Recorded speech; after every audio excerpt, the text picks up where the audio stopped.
Hello, everybody. I'm glad we're all back, and I hope you enjoyed the visions that we were given and trying to bring some end time visions that I received from the Lord that I wasn't worthy of.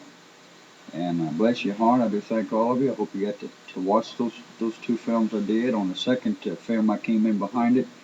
Uh, I tried to catch a few things that I didn't get to bring in the first film.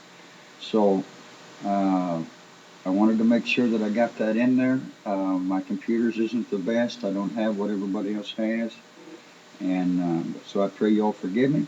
But put that vision together of what you saw and heard, and you was receiving out of that vision, and we could spiritualize the whole thing in spiritualizing a great big gathering of the Lord's people, all of all nations and languages and tongues, and gathering them to the onto the mountain and spiritualize it in every way you could dream of. That would be very simple to resemble it within the Word of God and Him gathering the people and finally bringing them to the kingdom. Uh, but the word of the Lord came at the end that they cannot sit there other than just sitting there and say it's nothing but a lie. Take it up with the Lord. I'm not worthy. Why didn't He give this to the biggest ministers in the lands? Because when they bring it, everybody, He's got the ears of the world. They've got millions and millions following them. Of course, they have like 99% of the world uh, that's doing everything as well to destroy Him. You've got like maybe 50% of that world that just simply is not going to hear Him. But then you have the rest of the people out there who is within the gospel of their teaching and style of teaching and what they believe. They'll spend more time trying to destroy that man, and try to tell everybody to stay away from him as well. So you see, but yet he has the ears of, and they have the ears of millions and millions that actually listens onto them. Where people like you and I, just common people who has to make a living, we're not the ones that's got these great big names, you know. Uh, that, we're just people doing this from our own heart and trying to help the people in learning and trying to help increase their learning.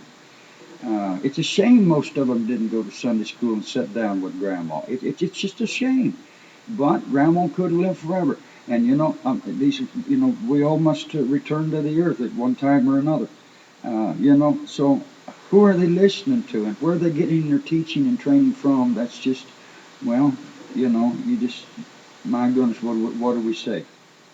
But I wanted to do this one here in showing you in tying in with the last two films that when the word of the Lord comes in a vision, it's going to be something you're going to remember. It's not fuzzy. It's not, well, it's getting a little queasy, a little fuzzy here. I can't, it's just fading out. I can't really quite remember what happened next. No, if it's a message from the Lord, you're going to remember the vision because there's a message within it.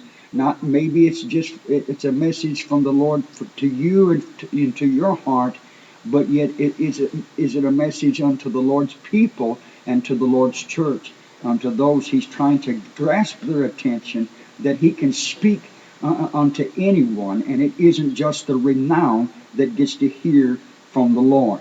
God can speak to you just the same as He can speak unto them, but do you really have the ears to hear and to pay attention unto the word of the Lord? And knowing how to understand that vision, was it just for you personally, or was it for the rest of the world, or was it for the church, and to be able to give it? God will always confirm His word. There's people by the thousands out there trying to teach how to understand the visions of the dreams, and then when you listen to the dreams they say they have, it's a bunch of silliness. It's a bunch of nonsense. It's not something that's going to grab your heart and grab a hold of. It's like, well, what in the world is this? And half of them have to go to somebody else for an interpretation. Go, what do you think it might mean? Well, they didn't pay attention to the word of the Lord well enough, and to those who have that gift and those who are given this gift, that when the Lord brings a message from on high, He always confirms His word. They know not how to wait for the confirming and to see if there's something else that's going to confirm what they felt was so strong within their heart to give unto someone else an interpretation, or how to even truly interpret, because they don't wait for the confirming. They just said, "Oh, this is what it is," and "Oh, that's what it is." And but we're going to do have a little bit of fun here in this, and I'm going to show you some things that, and use something that happened in my life that was quite funny, but yet we're going to here in a little bit use this as a teaching tool to help those that there really is those out there who has a gift, but they're not really realizing that they do have this gift, to be able to interpret things in its simpleness and to apply it onto the gospel, onto the word. So, and it's something that was quite funny that happened, that I think you might laugh. But what I wanted to show you is people don't pay attention to, and is learn to wait for the confirming. Many of these prophets here, right here in this Bible, they received a second vision in confirming, and everything, even though the second one might be a little bit different, it still had the confirming within it onto the first one. And there is a message within it. And I want to pull you back into Genesis chapter 37 real quickly. And I'm going to read just a little bit of this, and I want you to pay attention to this. You people who think you can understand the visions of the dreams, most of them I've heard. My hound dog could do a whole lot better, but they have the stage. What can we do?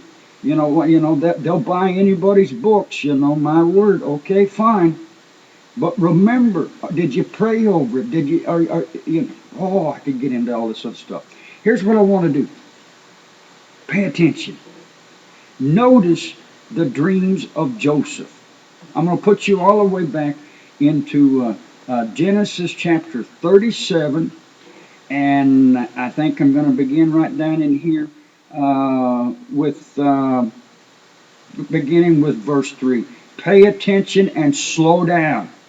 People, you get in too big of a hurry. But we've got to learn. And how's others going to learn if you're always getting in too big of a hurry? Pay attention to what's going on within these visions that Joseph was given. And you're going to notice as you study this Bible and come further within the chapters, you're going to notice that everything Joseph received and his own brethren was so jealous, and even his father, Jacob, actually had the interpretation to the dreams.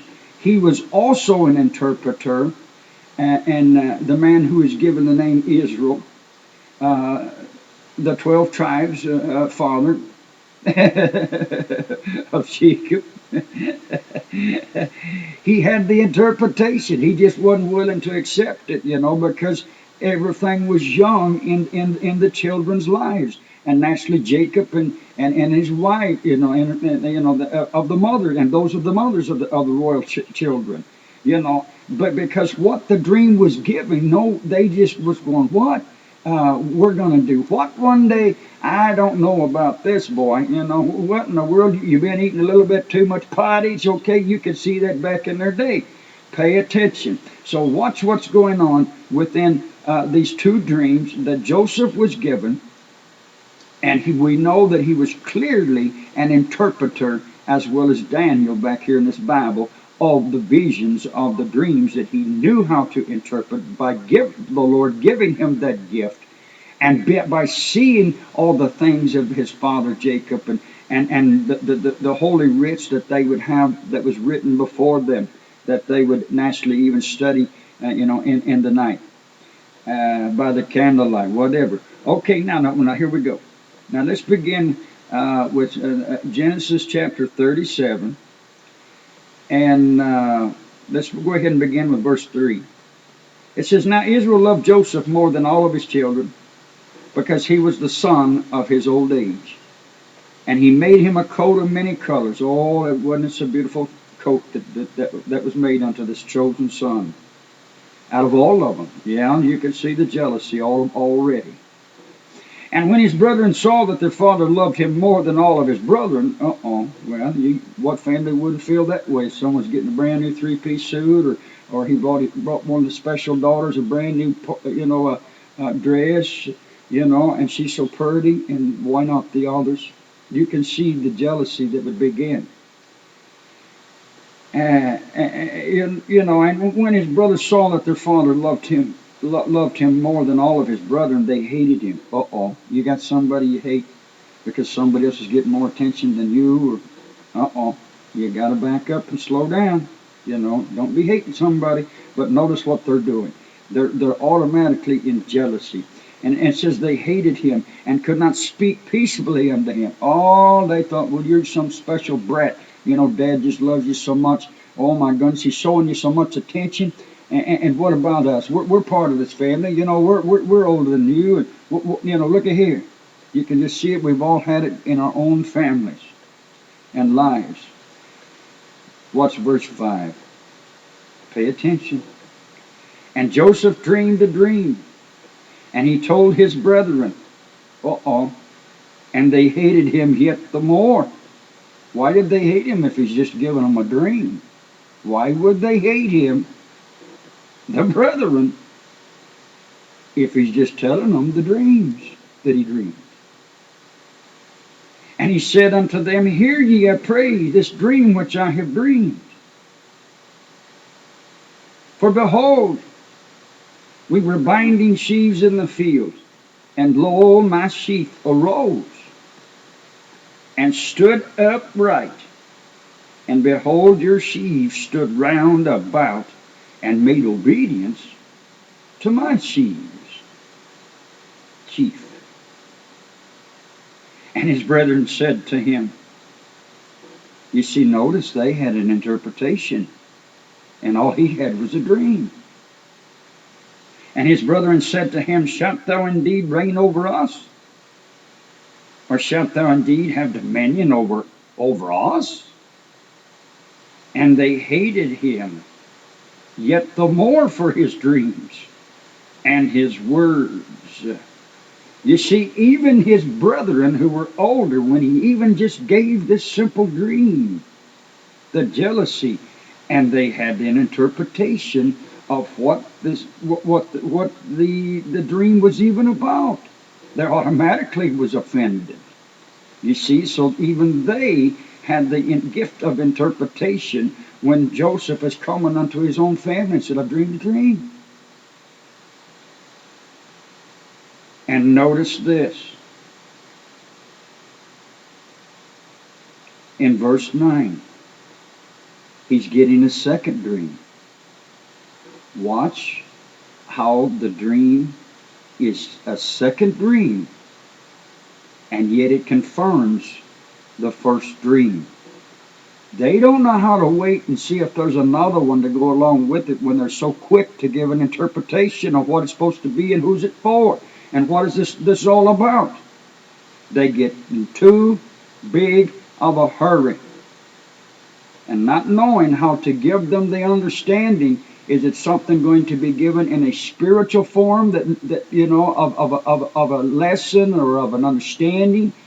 Or is there any confirming to what was within that vision of something that would be given like a prophecy of something that was going to take place sometime within the future, or even maybe years and years to come? In verse 9, and he dreamed yet another dream, and he told it to his brother and said, Behold, I've dreamed a dream more. And behold, the sun and the moon, and notice, and 11 stars. Why 11? Notice the count of the stars. We've got the sun, we've got the moon out there, and 11 stars. Made obedience to me. Notice he's still in awe of what he just dreamed. Notice verse 10. And he told it to his father, meaning Jacob, the one who was called to Israel, and to his brethren, and to his brethren. Uh-oh, watch this. And his father rebuked him. He's saying, what in the world did you just come up with, boy? Watch this. Why did he automatically rebuke him? Well, Jacob was the older, you know, Abraham, Isaac, and Jacob, you know. He's over the 12 tribes, the 12 sons of Israel. Immediately, you'll notice that even Joseph's own father had the interpretation the very minute that Joseph gave this very dream with the sun, the moon, and the 11 stars, and they were making obedience unto Joseph. And his father rebuked him and said unto him, what is this dream that thou hast dreamed? Shall I and thy mother and thy brethren indeed come and bow down ourselves to thee, to the earth? Verse 11. And his brethren envied him, but his father observed the saying.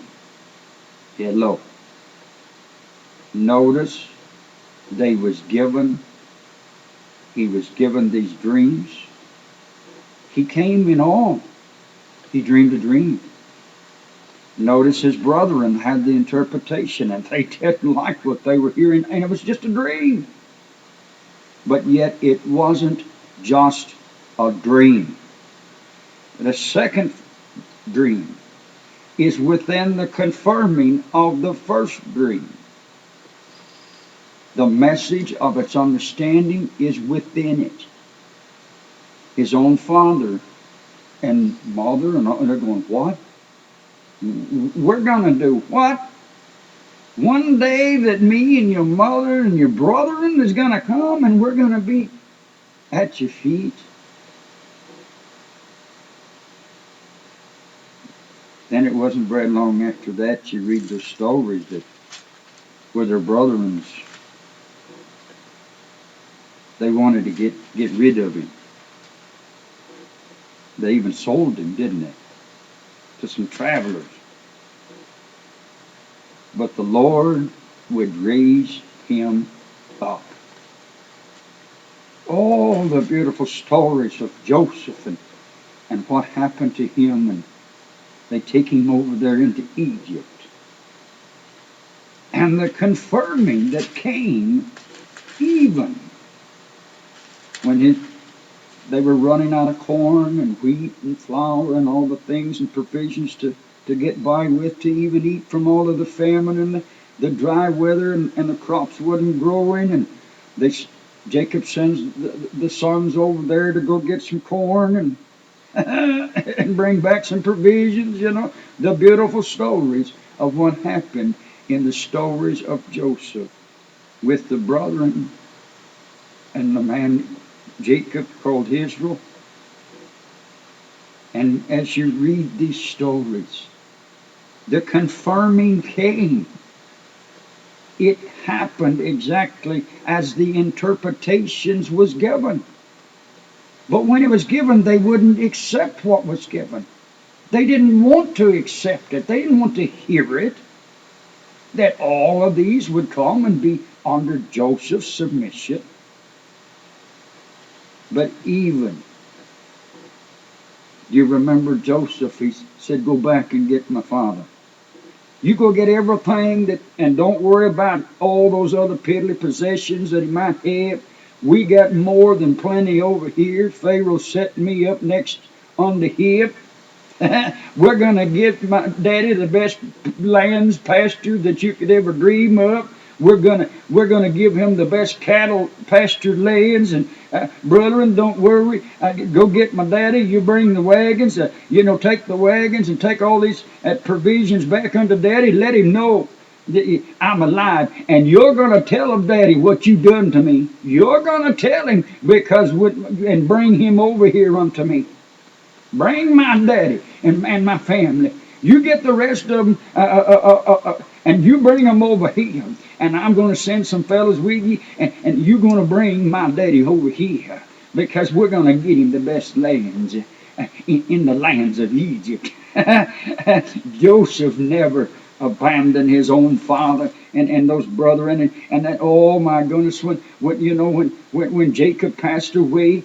Oh my goodness, and the brethren came and they go, oh no, he's gonna, oh, he was real nice to us while Daddy was alive, but now he's probably gonna pay us back. He's probably gonna, oh, he's gonna rub it in her face, and he's probably gonna turn upon us. And Joseph said, you are my brethren. The Lord has done this for a reason and for a purpose, to preserve the tribes of Israel.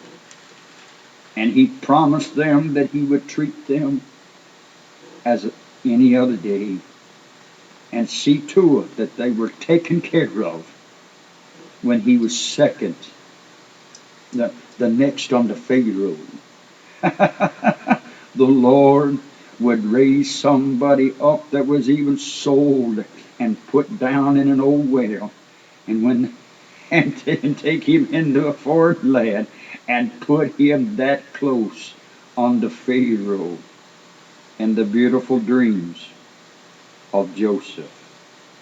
These people who think they are interpreters, they get in such a great hurry to give somebody the understanding, and yet they don't wait and say, hey, is there something else you dream? Is there something else that we can kind of pin this into? Even though I have the interpretation, I know what this represents, I know what this means, but is there any other visions that just stands out? Do they tie in together? And if they don't, they are to give them a spiritual form of things of their life in a spiritual form. They can't promise them that they're going to go to Africa and be a great big evangelist, and all these other things if you don't have the confirming. And these people go, oh, somebody prophesied. They prophesied I'm going to go to Africa and be a great big evangelist. And then they sell everything they got and they go over there. And then it ain't 2 weeks. They're calling back home. They're going, can you get me out of here? I wasn't ready for this. Well, what are you doing? You didn't even wait for the confirming, but yet you thought you was listening to a prophet and a prophetess that can understand the dreams. They won't wait for the confirming. Half of those people didn't even have a desire to go to those places. And they go, oh, well, if that's where the Lord wants me to go, and they sell everything they got. And 2 weeks later, they're going, hey, can somebody send me a ticket? I got to get out of here. This ain't for me, buddy. You get in a hurry. And these people will follow anything just because they think somebody has the interpretation. Oh my goodness, we could have fun with this. Oh, and I got to get me a drink. Bless my heart. I split my vocal cords a long time ago, and it's still healing. And if I overdo it, you can hear my voice quivering.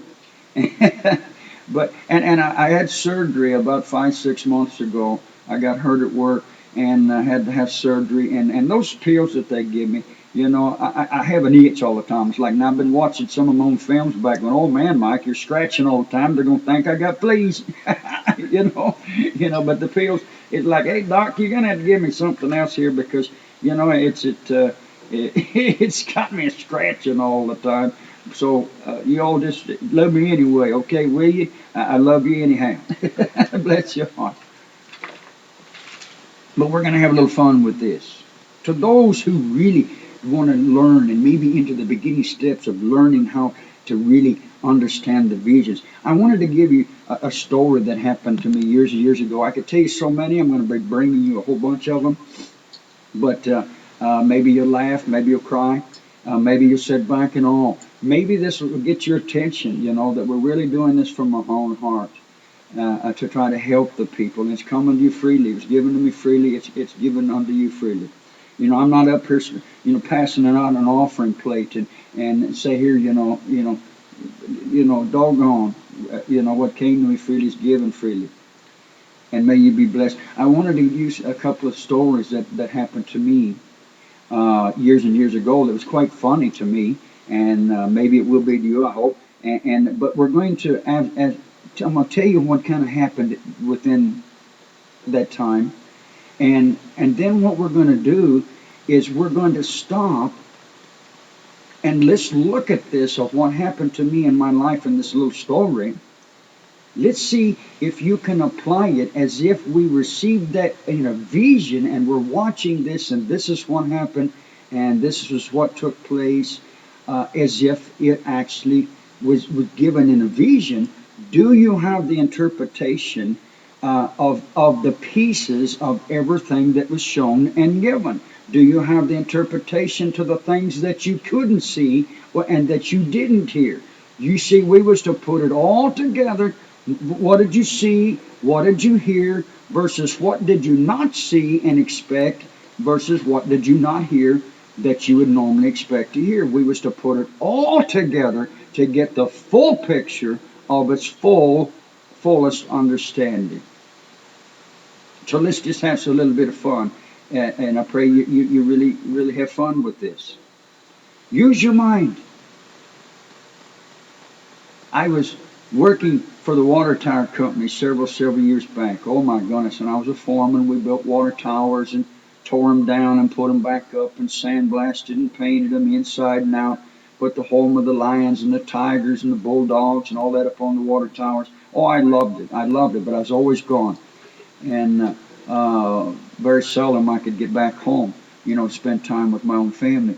But I was down there in Louisiana, down in Cajun country. Oh my goodness, they are some fun people to be around. They really are. Some of those gypsies, they're just a blast. I just loved being around them. They had they all got a different accent, and it's just so funny how we laugh at the way they talk and they laugh at the way we talk. But they're wonderful people. The best food you ever ate. Oh my goodness, the things that they could fix.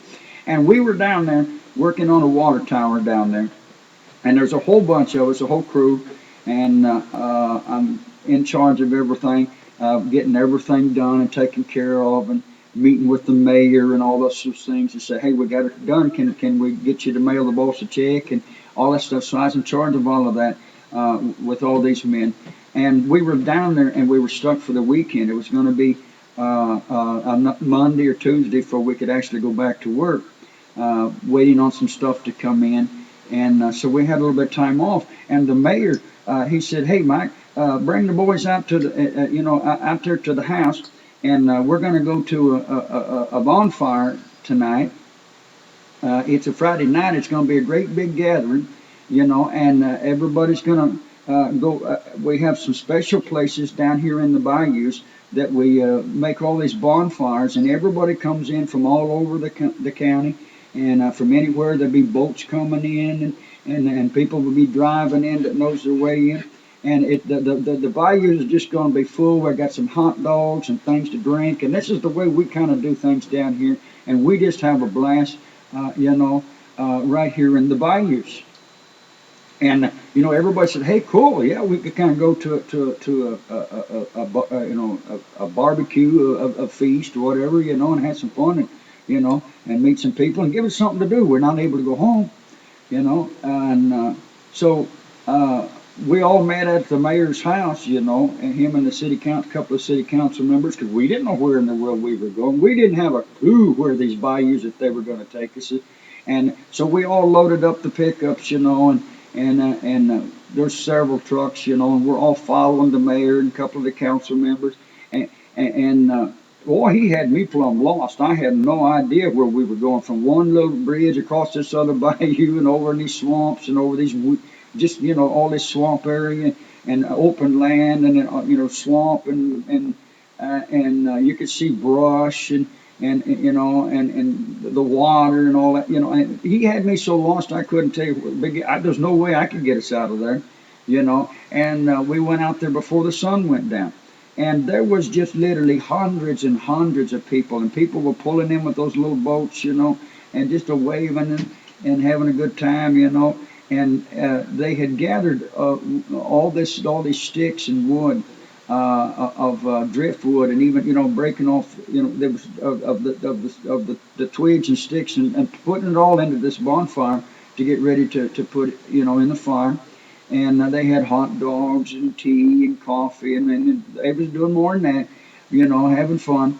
And you know, uh, it was just the most wonderfulest time. Everybody just laughing, nobody's fighting or anything, nobody's mad at one another that we could see. Everybody seems to be friendly and having a good time. And the sun was going down, and I'm naturally sticking around with the mayor and a couple of city council members, and we're just having the best time. That's telling jokes and all kinds of things, laughing at this one, laughing at that one, and having fun. And the sun had gone down.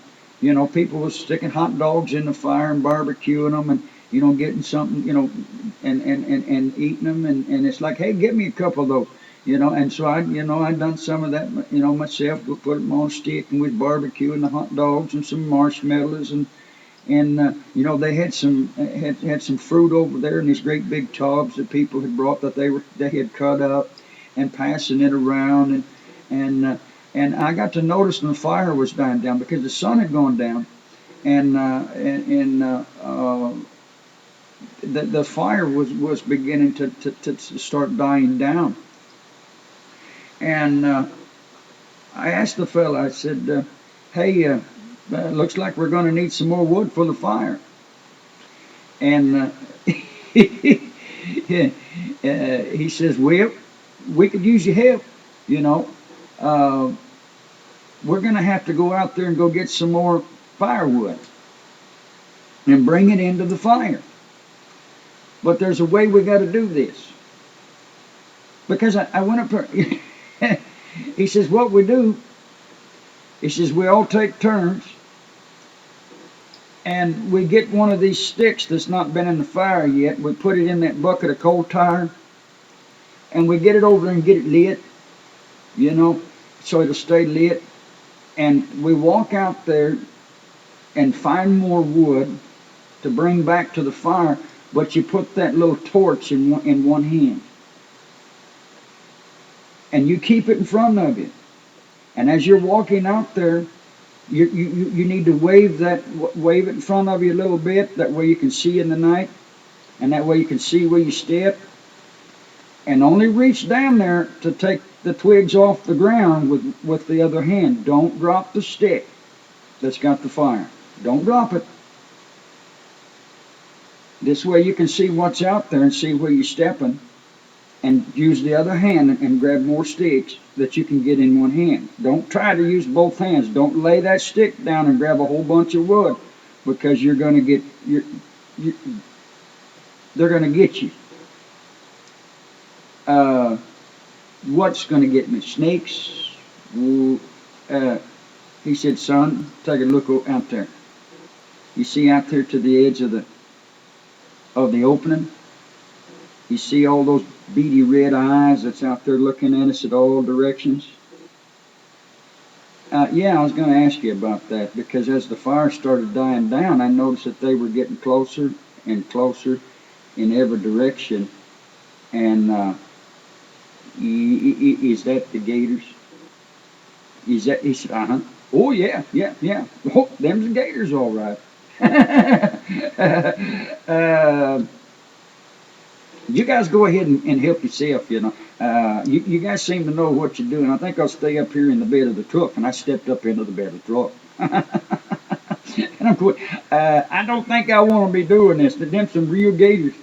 And he said, oh, Mike, they won't bother you now unless you step in the mama's nest. Just keep that fire in front of you and only use the other hand to reach down and grab another stick. And that way when you come back, you can see your way, and we're all tossing that stick and building that fire back.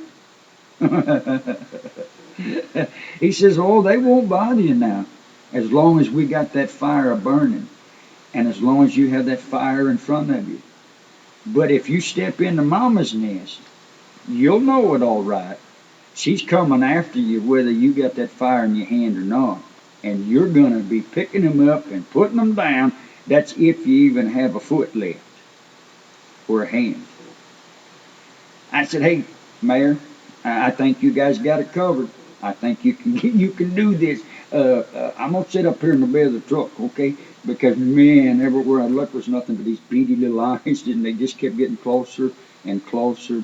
And I mean, just coming in and totally surrounding us in every direction, from the water down there and from the land that we were on and out of the swamps. It's like whoa. Hey guys, hurry up with the wood, okay? Hey, give me another hot dog. But you see, and I watched them. They was going out there with that stick, and they would stick it in the little bucket of tar, I believe it was, and put it in the bonfire and get it lit. And they was waving it in front of them, going out there, and they was doing just exactly like he said. There was several of them. Oh my goodness, there was so many.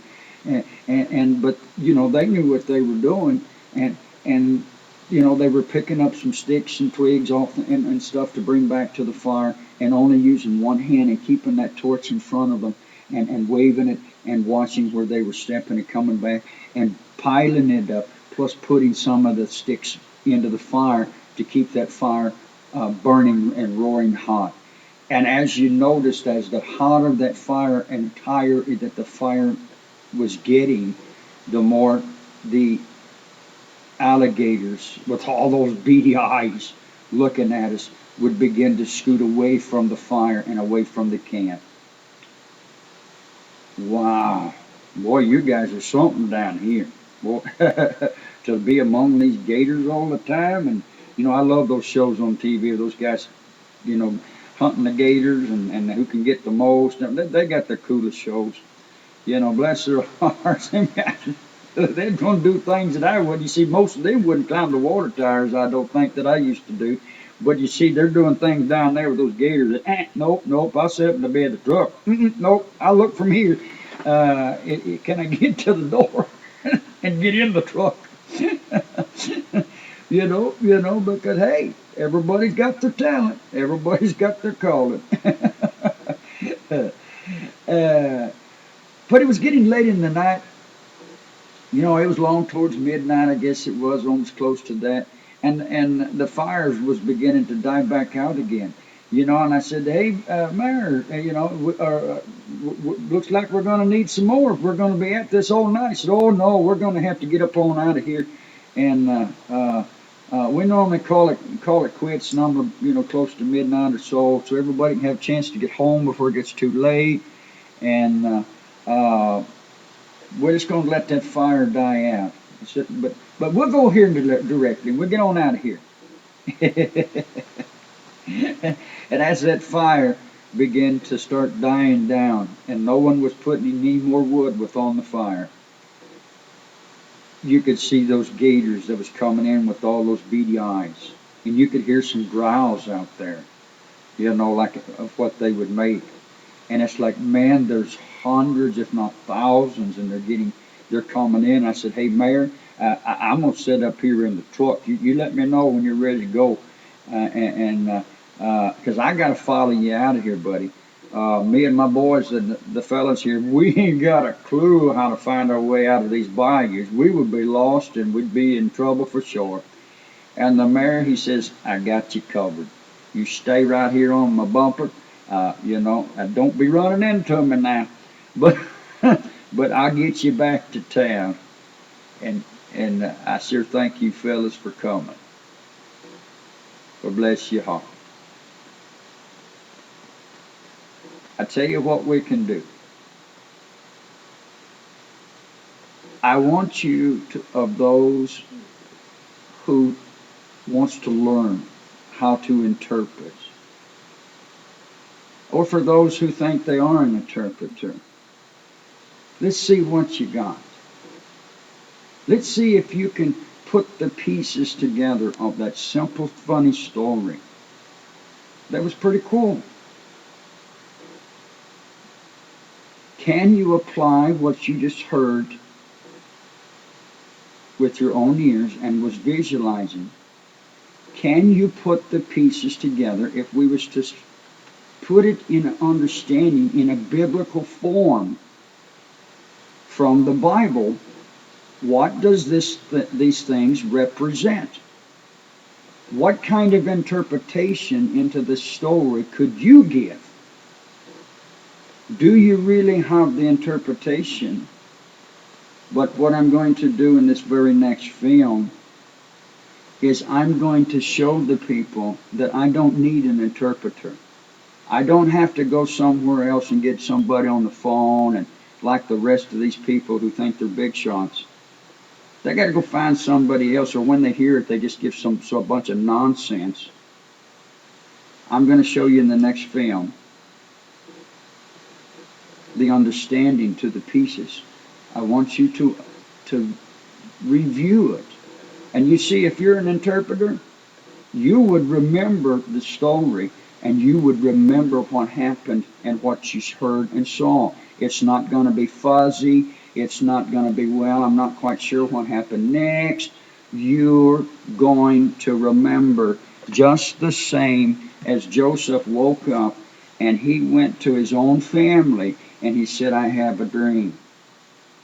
They didn't want to hear it. They even had the interpretations, and all he did is say, I had a dream. I want you guys to hear this.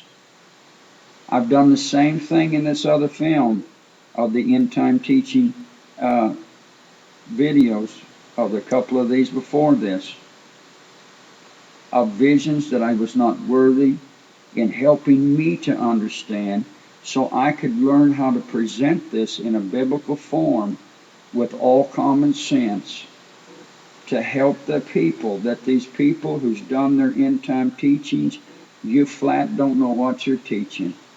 You just grab this and grab that, and then you think you have the understanding. I'm no better than anyone else, but the ones that people listen to are the big shots. They have the anointing. Let's hear your vision, and I'll give you mine. I'm no better than anybody else. But I want to try to help the Lord's people and those who really want to learn. Do you really want to learn?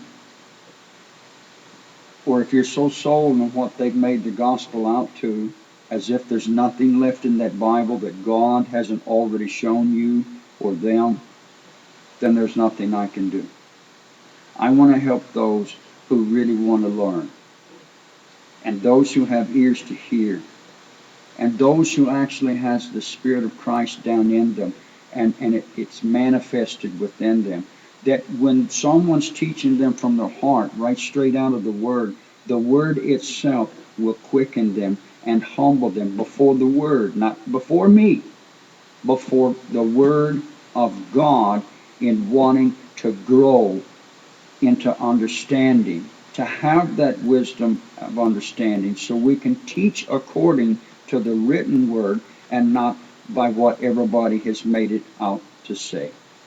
So in the next film, I'm going to bring, if we was to visualize this story I just gave, they're in the bayous of Louisiana. How much do you remember? I'm going to give a prophetic way of understanding it, spiritualizing it, in applying it in a gospel form onto this Bible. May you stay tuned. May the Lord bless your families and your children, your homes. And stay tuned, and we'll be back in this next film. And we'll do the story. And I'll bring the understanding. I don't need an interpreter. Do you?